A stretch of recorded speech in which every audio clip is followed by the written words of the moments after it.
Welcome, welcome, family. Welcome, welcome, welcome.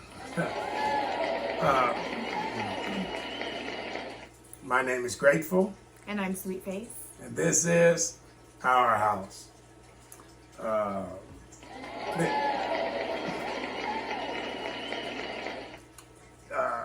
Before we go into, our song and dance, let me say this is part 2 of the Lataxion NAACP, again, where we can voice our opinions, dare I say, scandal, ambush, frame, set up. That's just my opinion. I think Sweet Face might have a different one, but this is where we air our grievances and argue out loud. We speak for the speechless. We amplify the fight so that it's fair. And we offer opinions and advice. But we do not claim to be professional advisors or life coaches or legal professionals in any way, form, or fashion. Just a real couple helping real people. Again, welcome to Our House. If you have an issue where you believe you need a bigger platform to argue out loud, use us. We've got your back. If you ever get big fight mad about anything, big mad, tap in with us here and we can call them out right here with Grateful and Sweet Face. Right here. Contact us at bigfightmad@gmail.com. And please be patient. We will respond to every email. Exactly, because if you big fight mad, we big fight mad for you. And right here, we can speak out loud as we want to. So, just to recap from part 1. Part 1 was a story we had talked about. We had got our hands on the investigative report through sources that will not be named, but we talked about a Mr. Lataxion. That's his full name. One name, like Madonna, Eve, Rihanna. We joked about it in the first segment. But his name itself make a statement, and he's a pretty articulate orator, a very well speaker. Mm-hmm. He rose to nearly the top of the Spokane NAACP chapter. I believe he was vice president of the Spokane NAACP chapter, second in command to the president, Miss Keantha Duncan. He was accused of a domestic violence days after his birthday, where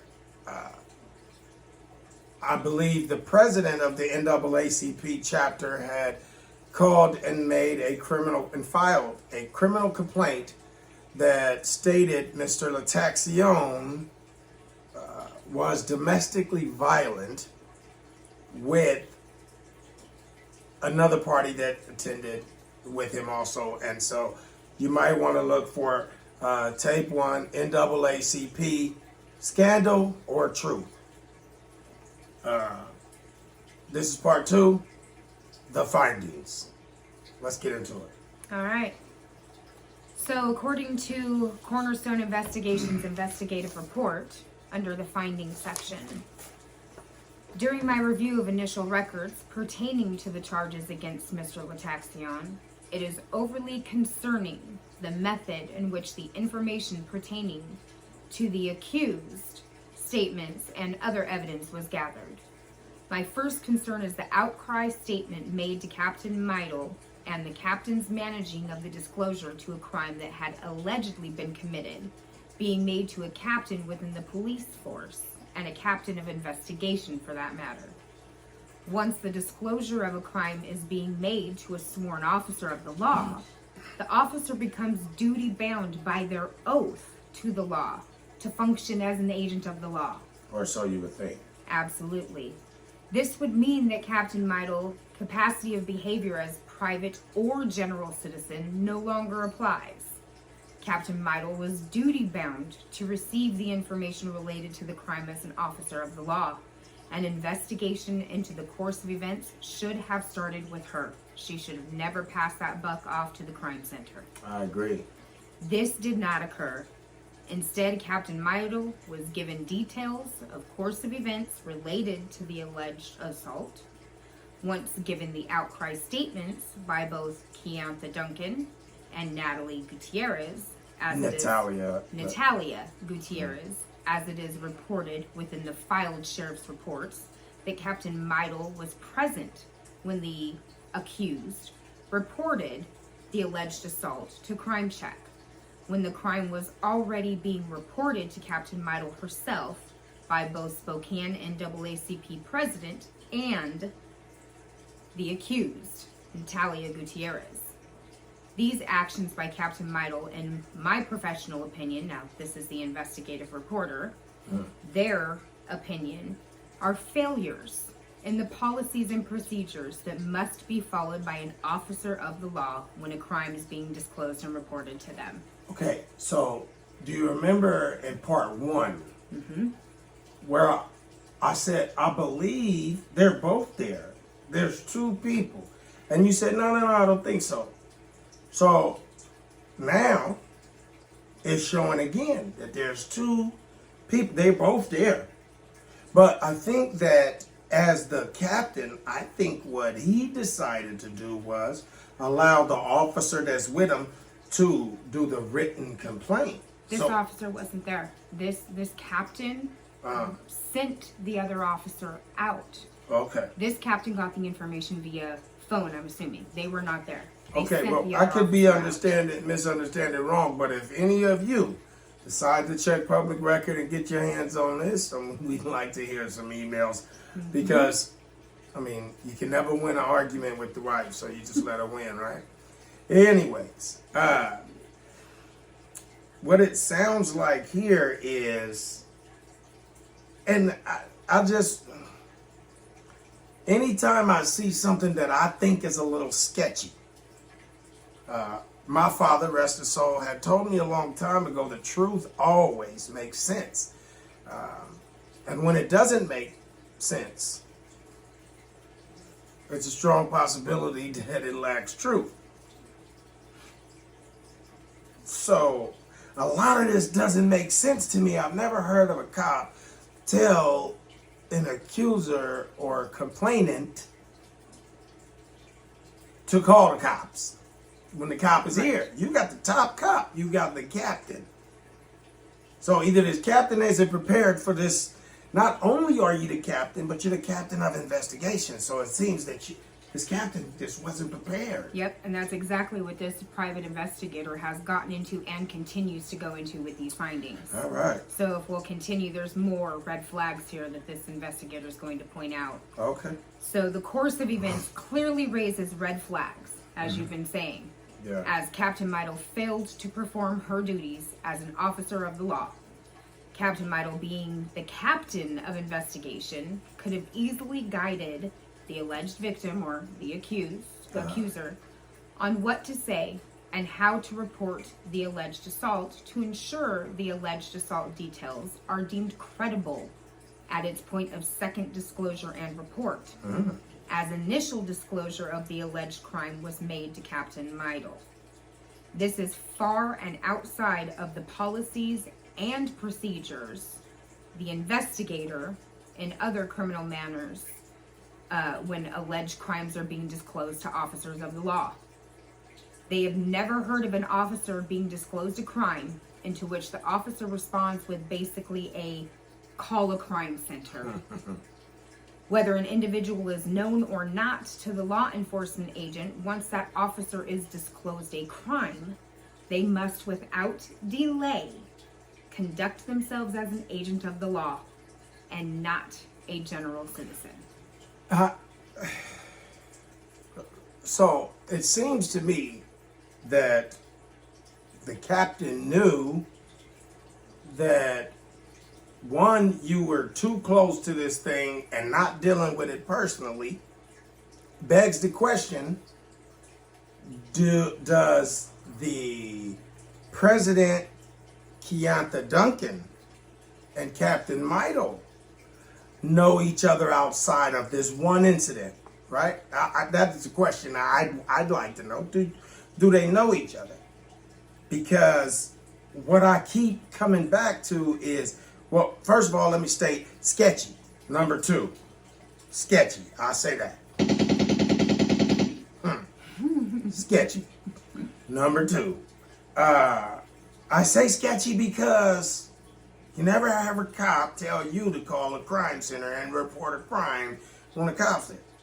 And first, it came from a third party, meaning the accuser, the one that was, the report states, claimed to have been choked or even strangled. Right.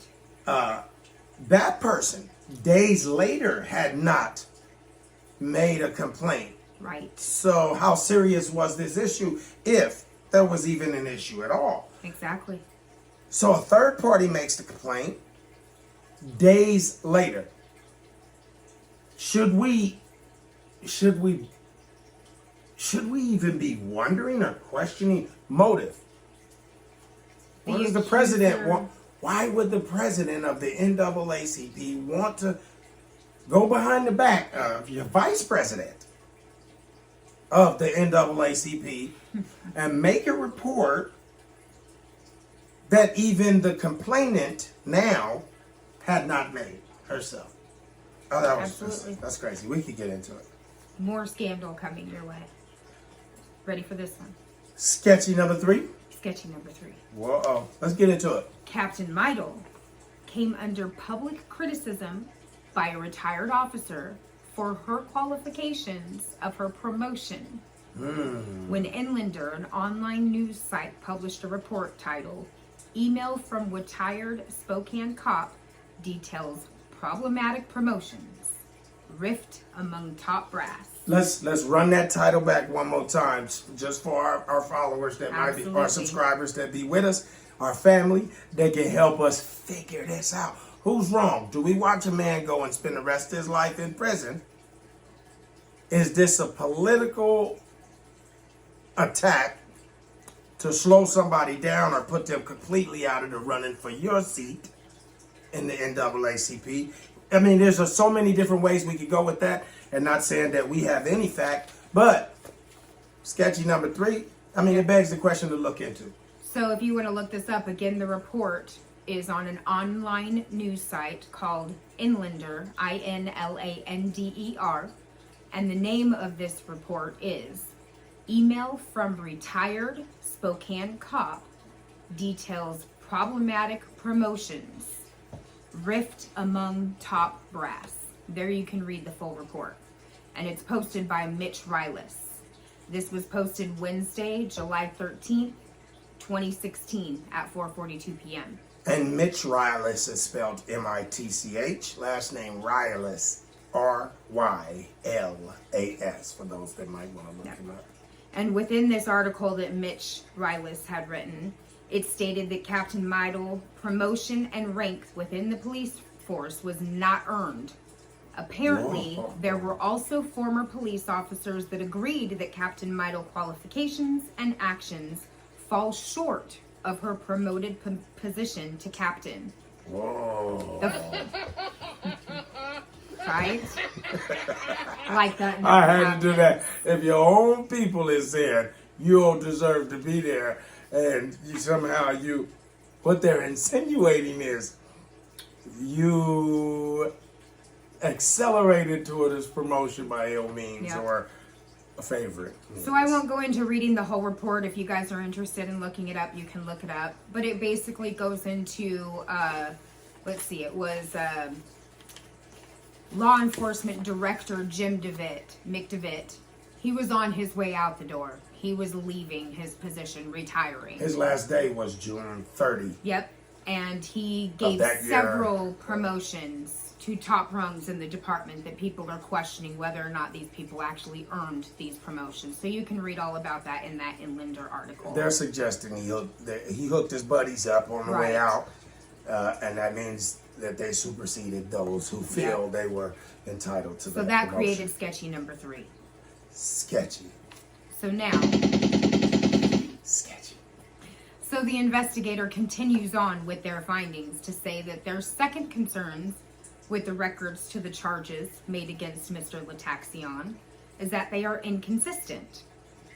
At the first disclosure and report made to Captain Meidel, which again was made by the president of the NAACP Spokane chapter, it's reported that the Spokane Sheriff's report by Officer Cavella on 12/16 of 2020 that Captain Meidel stated the alleged assault of Natalia by Mr. Lataxian was the result of a disagreement over a limo driver. The limo driver on the night that the alleged assault resulted because of a confrontation. Oh, I'm sorry, I jumped ahead here. So the first statement was over the limo driver. Yeah. Then additional reports generated by Officer Bouillon. Like the season, the soup, the bouillon cubes. So 2 days later, dated 12/16, it's reported that the alleged assault resulted because of a confrontation that Natalia stepped in between when Mr. Lataxian and Natalia's son were allegedly arguing over the noise and volume of his voice in the rented Airbnb. So now we've got argument wait. there. Okay, so we wanted to find out how this started. Started over an argument of the limo driver and Miss Natalia. Yes? That's one story. So now, 2 days later, we're seeing the story is Mr. Lataxian, the Vice President of the Spokane NAACP chapter. Now the accusation made against him is that this issue allegedly began over the noise and volume of his voice in the rented Airbnb. Yes, was disturbing her son. So that's the second. Yes, but there's a third report. So there's actually 3 reasons. Okay, so I'm losing count here now in this report, which is sketchy 3, 4, 9, 19. I don't know where we at, but so those were the 2. Now the third. In the third report. Let's just. Shots fired for sketchy. Okay. Sketchy 1, sketchy 2. 19. Shall we continue? 29. So, in a third report. Okay. Third discrepancy. News reported made over the arrest of Mr. Lataxian. It was stated that the argument and assault was the result of Mr. Lataxian not being able to find a cheeseburger or his keys. Where did that come from? But that's reported. That's reported. So 3 different reports. So there's 3 different reports, and now there's one saying, excuse me, I just snatched my earring out my nose. Y'all know how that be. Yeah, anyways. So the assault was the result of Mr. Lataxian not being able to find a cheeseburger or his keys. Now, this is a wide variation. I can't find a cheeseburger, so I'm going to snap on somebody.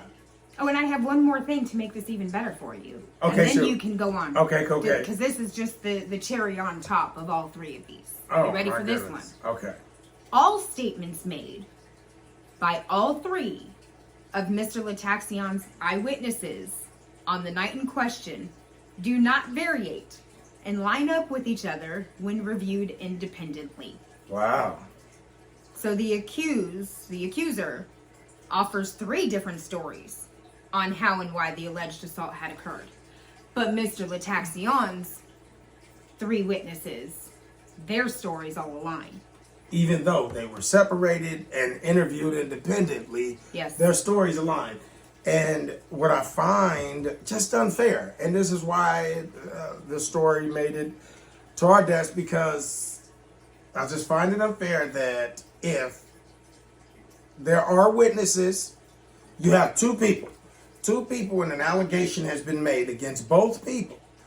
It says they were on the ground, rolling around together, got up, and mutually went their own separate ways. It seems like a mutual conflict, right? Or mutual combat, if any of this even happened. It seems like it would be mutual based on the fact that the accuser's own statement was, I walked over there because he and my son were having a verbal exchange. Yes, first it was a verbal exchange. And then she intervened. Yes. Okay, so that intervention seems like she aggressed on a situation that was already in progress. Who's the aggressor? Right. Okay. Now, not only were, by your own statement, you accosted an individual who was already interacting with somebody else. You intervened. And then you have three different variations of what happened, but yet there's consistency with the other eyewitnesses in the room that came with the both of them. Okay? Yep.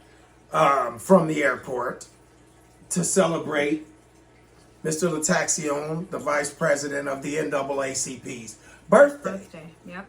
At a rented Airbnb. But where I feel the not fair kick in is because while the accusation is made, his life has been postponed. Absolutely. This happened in 2020. We're going into 2023 while an accusation has a man detained for almost 3 years now. Mm-hmm. And he still doesn't get to have a voice. What was said about him, just the accusation alone, innocent till proven guilty, foregone. When just the accusation alone, he's splattered across the newspapers and on Eyewitness News, Yep. a national news brand. So we'll continue here with more of this to back all of this up. Okay. So those were three different stories that were given by the accuser as to why the alleged assault had occurred on the night in question. Uh-huh. But the alleged course of events given by the accuser do not match up to any of the three eyewitnesses present on the night in question. Their statements on behalf of Mr. Lataxion's defense.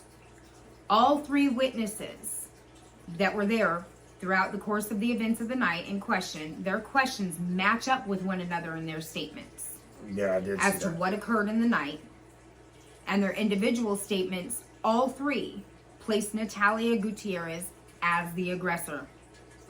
All three witnesses placed her as the aggressor, as she states that it was Natalia who was pursuing Mr. Lataxion around in the inside of the house, as Natalia placed her fingers on and around his face in a threatening behavior, which she failed to leave out when she was making her statement about how she intervened. Would it be fair to assume, I'm just asking all the viewers that, that rock with me, you might not always see the things the way I see things, and just called touching and agreeing with you. And some might see it the way that she see it, but I would think it's fair to assume that at a party, a celebration for a birthday, and you're in your 50s, I would assume there's alcohol involved. You would assume. If that would be a fair assumption. I mean, for the most part, unless you know people offhand that don't, then yes, it would be fair to There's a assume. party of probably 5 or so or plus adults, I would assume. Well, it would we just know be a of- fair assumption. Yes, we know of Alcohol 5 was not for sure. mentioned in the report, I don't believe. Right. But I would be fair to assume if you intervened and then you have an eyewitness saying that you put your hand in somebody's face, I would assume you're inebriated, because it's not the grown-up thing to do. There's nothing mature about having a disagreement, especially if you're the third party that intervenes and come in and your hand end up in my face under any circumstance. Right, which is Okay. why all three eyewitnesses say that it is only after Natalia placed her hands on Mr. Lataxion that he responded in defense of himself and his personal safety. Oh, The 3 eyewitnesses make the claim that Natalia pushed Lataxian, and in attempt by Mr. Lataxian to defend himself and push away, Natalia's hands resulted in Natalia losing her balance and started to fall and grabbed onto Mr. Lataxian's shirt, causing them both to fall over each other in the house and ended up laying down on the floor. Just excuse me for a Side second. by side, I need to go holding in. onto each other's shirts. I need to grab me something to drink. Y'all know how it is. Shall I continue? Please. It is stated they both kicked and squirmed around on the floor with each other like little kids. These are the moments that both Natalia and Mr. Lataxian could have sustained the alleged injuries on the night in question, as the eyewitnesses also state that they could hear Mr. Lataxian scream that Natalia was hitting him with her phone, on top of the kicks that were thrown by Natalia, while they both laid on the floor side by side, holding on to each other's shirts by the collar. The 3 eyewitnesses claim that after a short little while, they were able to separate Natalia and Mr. Lataxian from each other after standing them up from the floor. Once separated and the commotion of the night each dying down, Mr. Lataxian and his guests left the Airbnb residence and did not return to the location. So you have 3 eyewitnesses there for Mr. Lataxian stating all of these physical altercations that happened. Oh. That the accuser failed to report in her report. She made it seem that she just intervened in a verbal exchange, and he immediately placed his hands on her, ending up on her on the floor with his hands on her collar. Whereas you have 3 eyewitnesses here stating she initiated physical contact. He was in defense trying to get her off. In their little shuffle, they're both on the floor wrestling with each other. She's kicking. They're both grabbing at each other, I'm assuming, to just get away on his defense. I mean, it seems like But she left out a lot of information. it seems like a logical trigger Absolutely.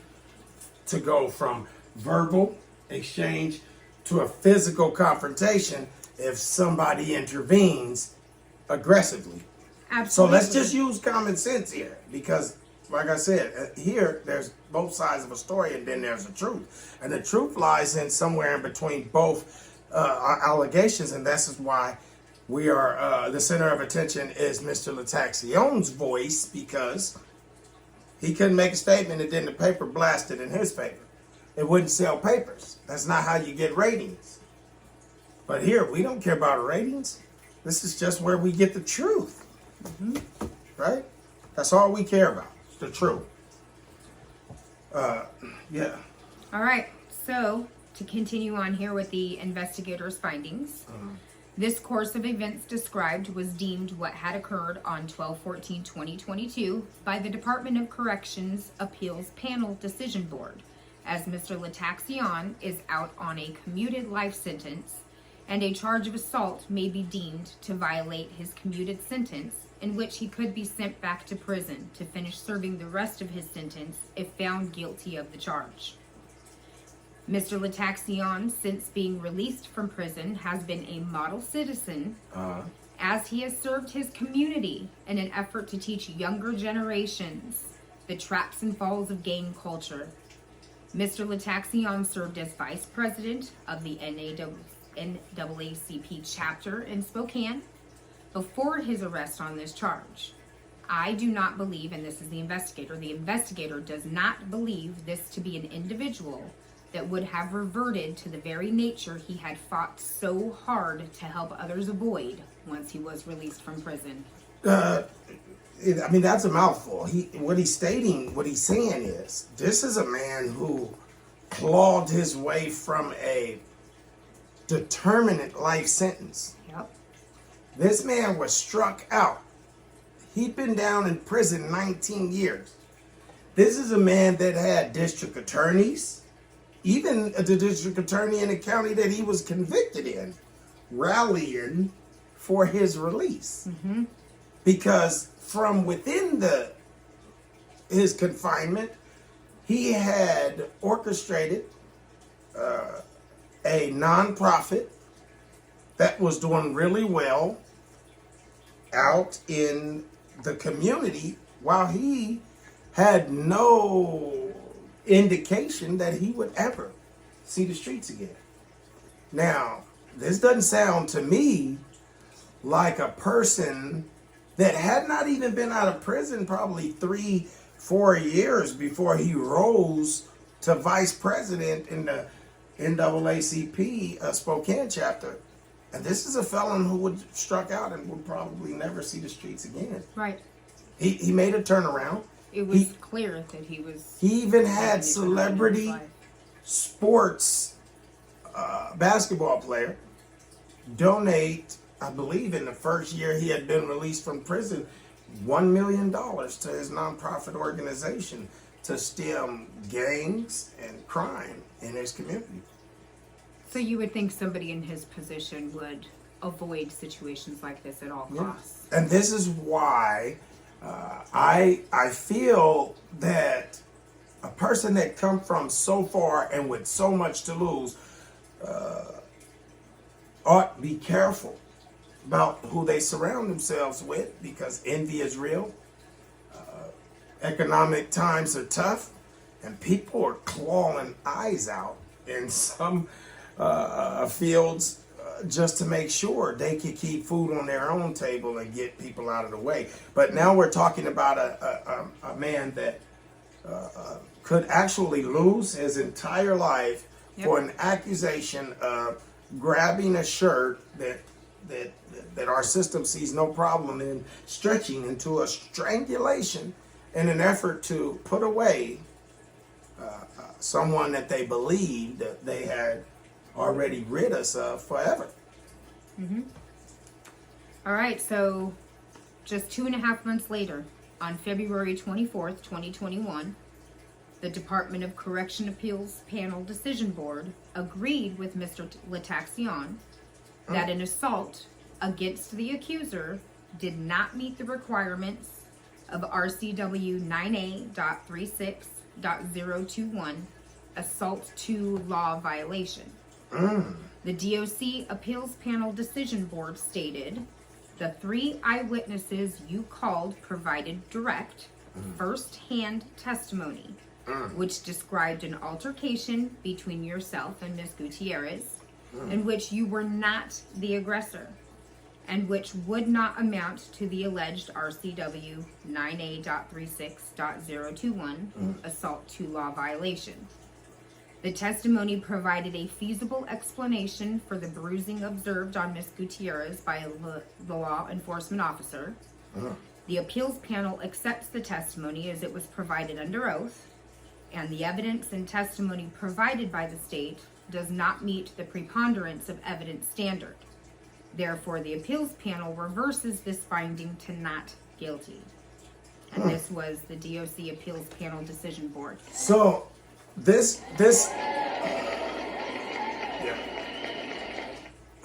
big up to the DOC Appeals Panel Decision Board for getting it right this time. Just instead of just taking a young man's life and throwing it away. And still, the Department of Corrections, let's be clear, is separate from the judicial process of the court system. Though the Department of Corrections will not recognize at this time the charge as an assault to strangulation, because there has not been the legal proceeding to substantiate guilt. So at this time, the Department of Corrections is not going to go forward to insist that he has violated the terms of his commuted sentence and then revoke his release and have him back in custody for the rest of his life. I think they're waiting for that process to see its way through. But if Mr. Lataxian isn't given a fair shot in court, and the judge decides it is a level B felony, assault with intent to strangle, or any crime that falls under the strangulation statute, assault to level B felony, then the Department of Corrections Parole Board, I'm sure, would have to revisit the charges against Mr. Lataxion, and just as easy as they decided that he should not be held to that statute, once it is declared by a judge and a court order that so saith the judge, then Mr. Lataxion loses his life. Yep. So the investigator continues with saying, in reviewing the statements made by Natalia, she states that on a night in question, Mr. Lataxion at the rented Airbnb, while, in quotations, then on top of her, both his fists clasped around her collar of her shirt and was pushing down on her neck, end quote. And this was from Officer Bullion's narrative report on 12/16. Like the chicken bouillon season cube. Yeah, you just love that, don't you? I do. Yep. So one must take into account the statements made by all three eyewitnesses that both Natalia and Mr. Lataxion were on the floor side by side, screaming and kicking at each other like little kids as they held on to each other's collars of their shirts. This act while on the floor with Natalia by Mr. Lataxion is more indicative of defense acts and attempts to lessen or stop attacks by an opposing individual. In this case, the opposing individual being Natalia. So, is it safe to say, one, I'm having a verbal exchange with a different person, someone comes to intervene, the first thing that somebody does that they feel could lead to a physical confrontation or either just wanting to diffuse the situation, what's the first thing you do? The person intervening walks up, put their hands, try to separate people. And 9 times out of 10, you'll try to grab and separate the less aggressive person, because you don't want to find yourself in a confrontation. And so, or you want to play favorites and not grab the one you love. So if you're intervening in a confrontation and it's your son and someone else, you might want the mama bear kick in. It's safe to say, how did it go from a verbal to a physical? And once you intervene, did you intervene to push somebody back?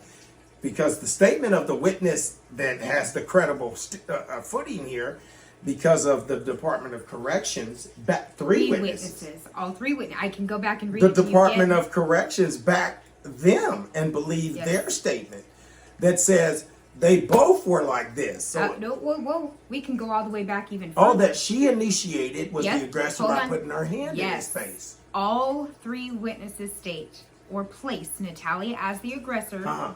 As they state, it was Natalia who was pursuing Mr. Lataxion around the inside of the house as she placed her fingers on and around his face in a threatening behavior. Mama bear she status. Somehow. Being mama placed her bear, hands it and says fingers. he's trying to walk away, but how much? And then when do a man stop and say, hold on now, I'm telling you, back off. And if you're grabbing me, and now I'm trying to restrain you from assaulting me, hurting me. Like I said, there was a celebration because of a birthday. I don't have any proof that anyone was inebriated, but there's a lot of grown people there. Let's just say that. And it's a celebration where family is flying in.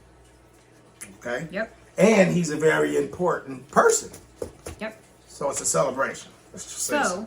The described placement of Mr. Lataxion's hands within reports also proves that there was no clear or willing intent to strangle Natalia. The Washington strangulation law, described by the Training Institute on Strangulation Prevention, describes all of what that entails. And you can look that up under Washington Revenue Code ANN 9A.36.021. Assault in the second degree. And also Washington Revenue Code and 9A.04.110, the definitions for strangulation and suffocation under Washington statute, Yep. strangulation statute law. Thank you for that. So according to these requirements of law, Mr. Lataxian in no manner, shape, or form willingly and knowingly attempted to obstruct another person's blood flow or ability to breathe, or doing so with the intent to obstruct the person's blood flow or ability to breathe. Now, is this in continuation of the decision, the parole board's decision? This is Appeal findings? This is still the findings of the investigator of this report. But what he's speaking on is the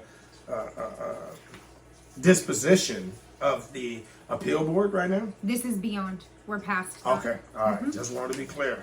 So the investigator is going into the definitions of these laws, the breakdowns of these laws, and then giving their findings and their understandings based on that.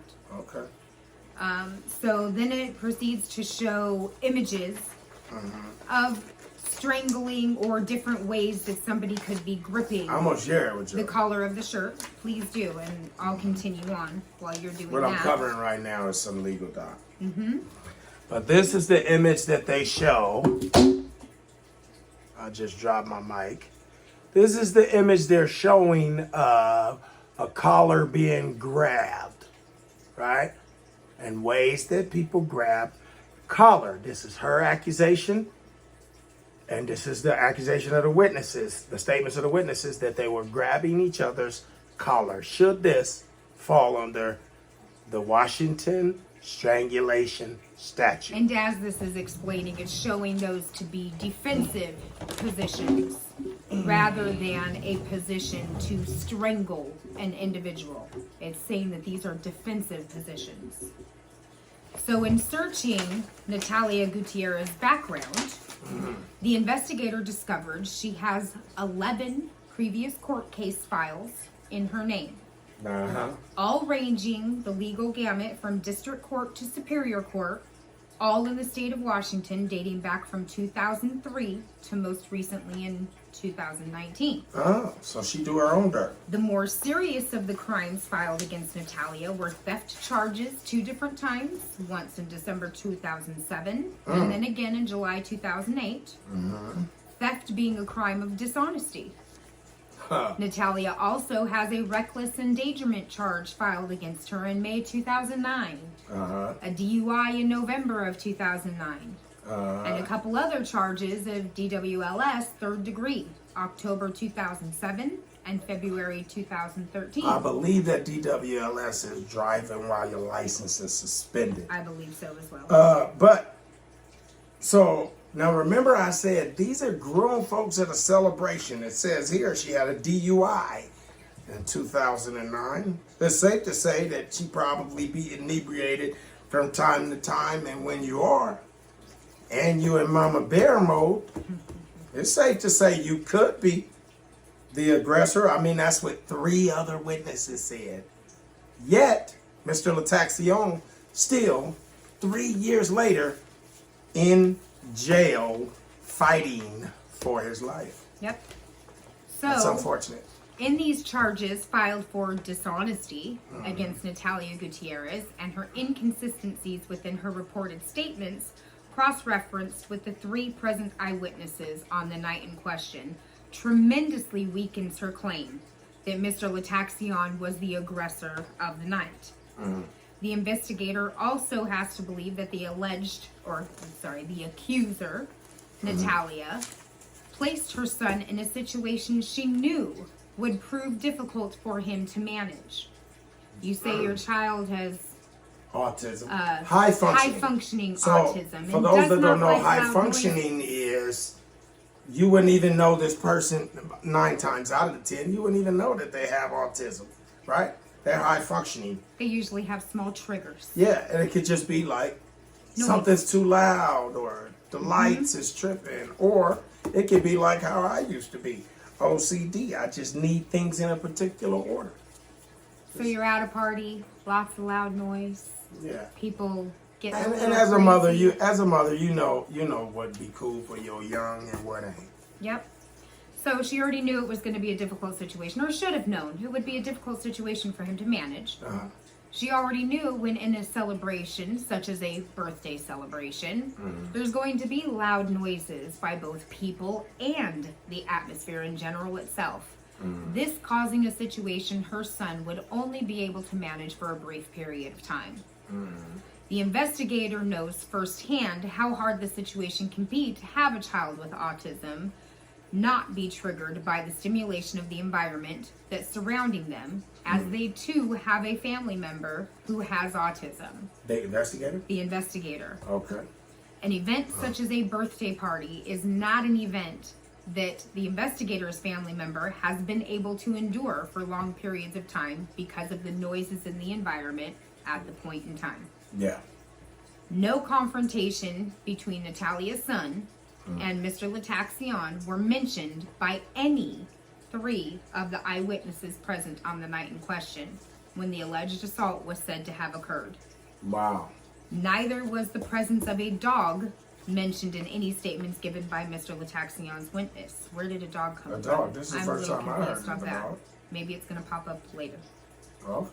The different number of variations, of course, of events described by the accuser that led to the alleged altercation leaves more questions than answers, as you said. Lots of holes. Swiss cheese in this one. Sketchy. Sketchy. Stop being sketchy. Alright. Oh, but it leaves more questions than answers when dealing with the accuser's statements regarding the night in question.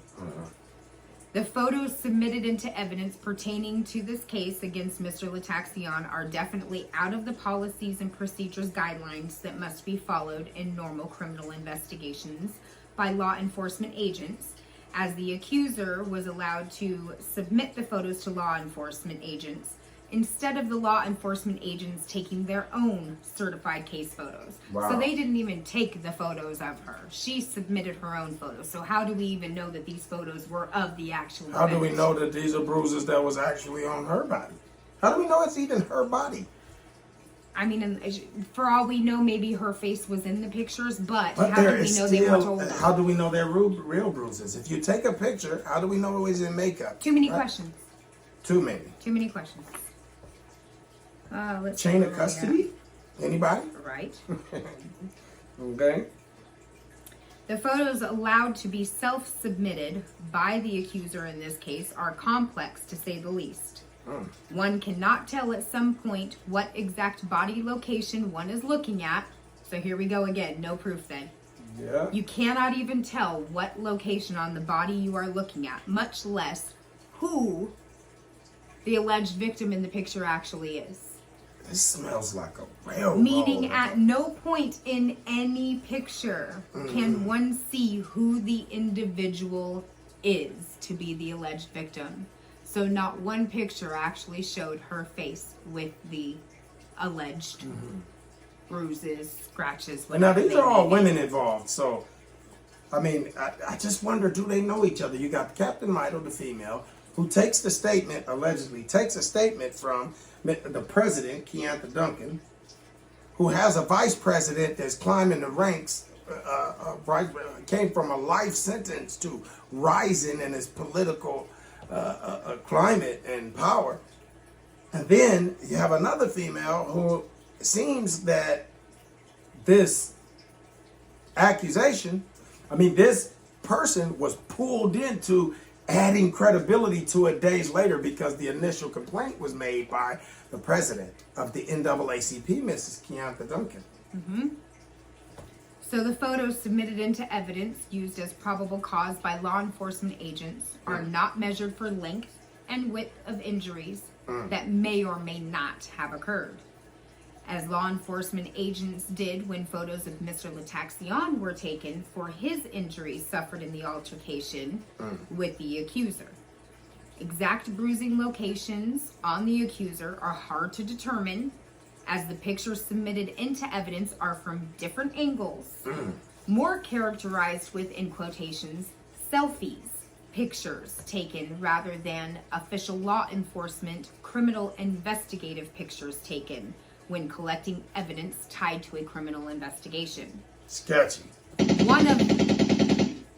One of the, in quotes, selfies submitted into evidence by law enforcement agents is clear enough to show bruising around the collarbone and not the neck of the accuser. This proves by law enforcement's own flaw submitted evidence that Mr. Lataxian did not, in fact, strangulate the accuser. An individual cannot be strangulated by placing pressure on the collarbone. But it is most definitely indicative of a defensive action by Mr. Lataxian against the accuser, who by all accounts could have very well been the aggressor and not the alleged victim. Ugh. Based on the evidence present in this case, police reports, eyewitness statement, DOC appeals decision board documents, background checks, news article reports, there is more than enough information and evidence to make the claim that Mr. Lataxian was and is not the aggressor in the course of events that ultimately led to his unjustified arrest And current incarceration. Unjustified arrest and current incarceration. As Mr. Lataxian, his actions and behavior in the altercation are of one of an individual protecting themselves of an ongoing attacker. Mr. Lataxian currently awaits his trial on the charges of assault second-degree strangulation in the Spokane County Jail, a corrections facility where Mr. Lataxian should not be currently held against his will on the charges filed against him. That's the basis of this. That's the entire report that we shared with you here on Grateful and Sweet Face. And I do want to say this, that while a man has been sitting in jail, suffering without his loved ones, holiday after holiday, in the fight of his life because of an accusation, and based on his criminal history, Yes. He will be detained, which is unfair. It's history. At what point does the debt's really paid, if ever? Because your criminal history, every time you return into a courtroom, they bring that up, and then you have to pay the penalty for that again on top of current offenses and charges. Which is absolutely ridiculous when there is so much evidence and so much report here that he was not the aggressor in the situation by any means. If anything, he was nothing but in a defense Yet situation. his life still hangs in the balance. So But his he's name locked is, up, is she? I just think that a man that was on the rise, a man in power, it is so easy in this climate for an accusation to be made against you, and you end up stripped and blackballed and basically on the outside. If the conditions find out, if it proves to be as the accuser stated, if Mr. Lataxian is proven to be guilty, then he deserves everything that the law can offer him. But it shows here from the reports that we shared with you that the circumstances is in his favor, be it not for his criminal history. If we could get a voice, if we could have help from anyone that knows better could offer up some advice, emails, or probably reach out to Mr. Lataxian at the Spokane County Jail. It's just a single name, Letaxione, Lataxian.